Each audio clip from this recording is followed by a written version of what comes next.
Welcome everyone to another POV video. This is, should I lie? Should I lie? I'll lie. This is the first ever drive that I'm doing in this car with the R9K Plenum. In case you couldn't tell, it's not. I've been driving this car for a few days now with the Plenum on. It feels pretty good. I accelerate as fast as a fully stock XRS now, which doesn't seem like a feat, but I live in Colorado, so that means roughly for every 100 horsepower I make, I actually only make 85. So I feel like that's an accomplishment considering my altitude. Now there's a couple kinks I still need to work out. Firstly, I have two check engine light codes. I have one for the idle air control. I think because I didn't solder my wires, because I couldn't. I don't have a wireless soldering gun. I need to buy one. Because I didn't solder, there's either a little bit of voltage dip or just a little bit of like disconnect for a short period. The idle sometimes is a little bit wonky. Right now it's okay.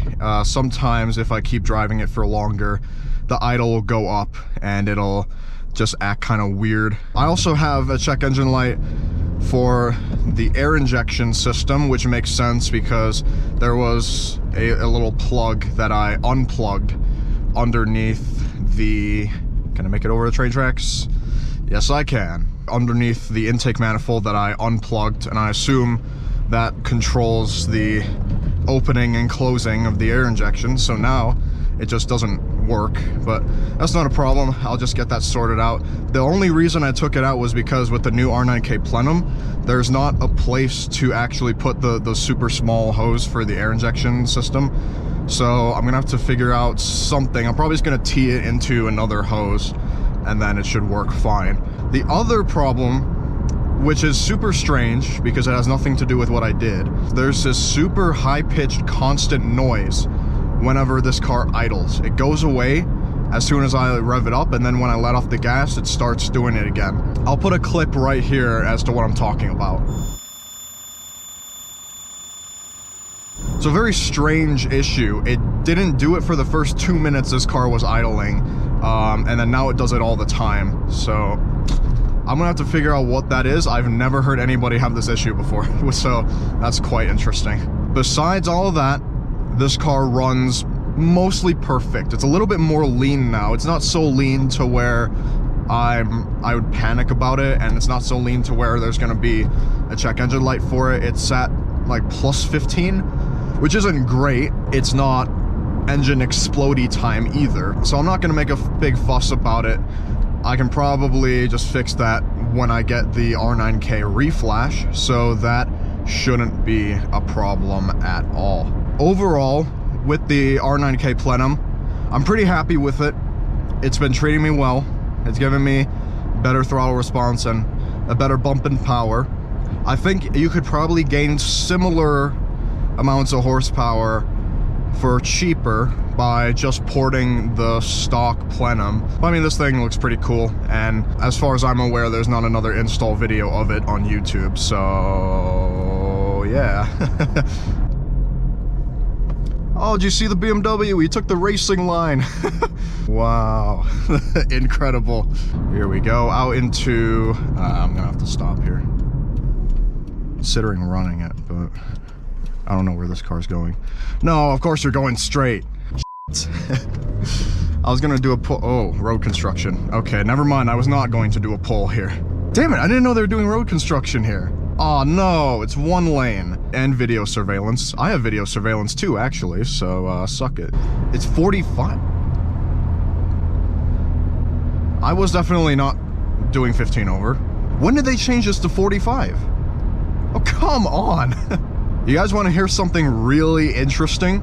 I bet you do. So this tire light, the tire pressure light, I mean, it just will not shut up. It will not turn off. And apparently, this has been a problem in this car from what I've seen in the service records on ToyotaOwners.com. The tire light has been a problem since 2011. This has been an issue for 11 years, and no dealership has been able to fix it, and they've just left it. I found that so interesting. Okay, checking my mirrors, make sure nobody's behind me, and come to a stop. I'm gonna do a pretty gentle launch here, so.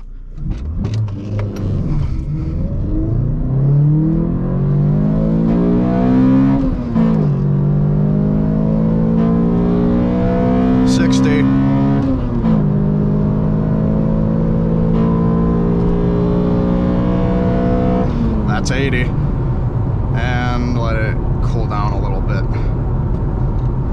I mean, not like it's overheating or anything, but...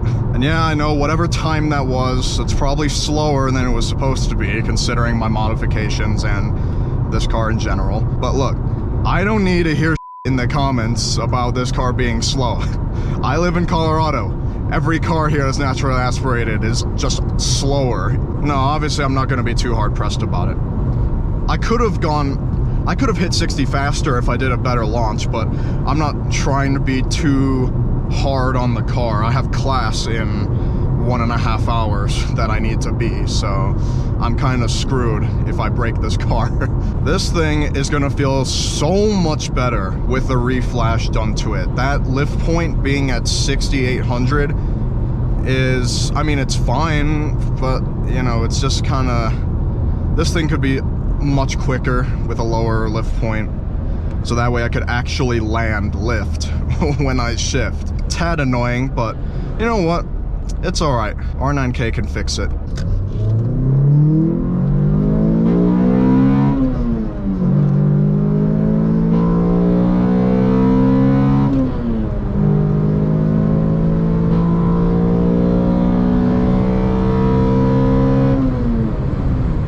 I'm not trying to dog on this transmission too much. That's why my shifts were so slow there.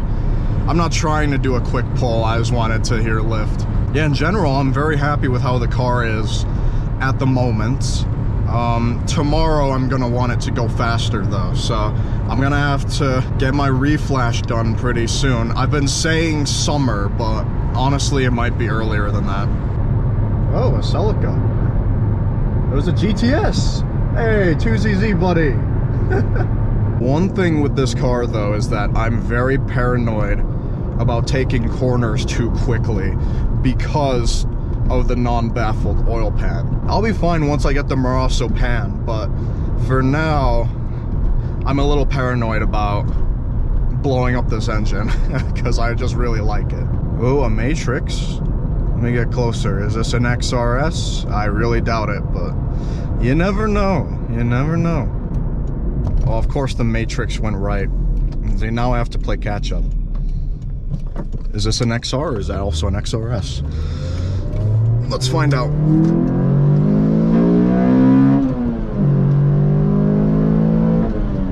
That is going to be it for this POV drive with the XRS with the new Redliner 9000 Plenum. Click over here to check out the Plenum install video and click over here to subscribe to the channel. And I'll see you in the next video.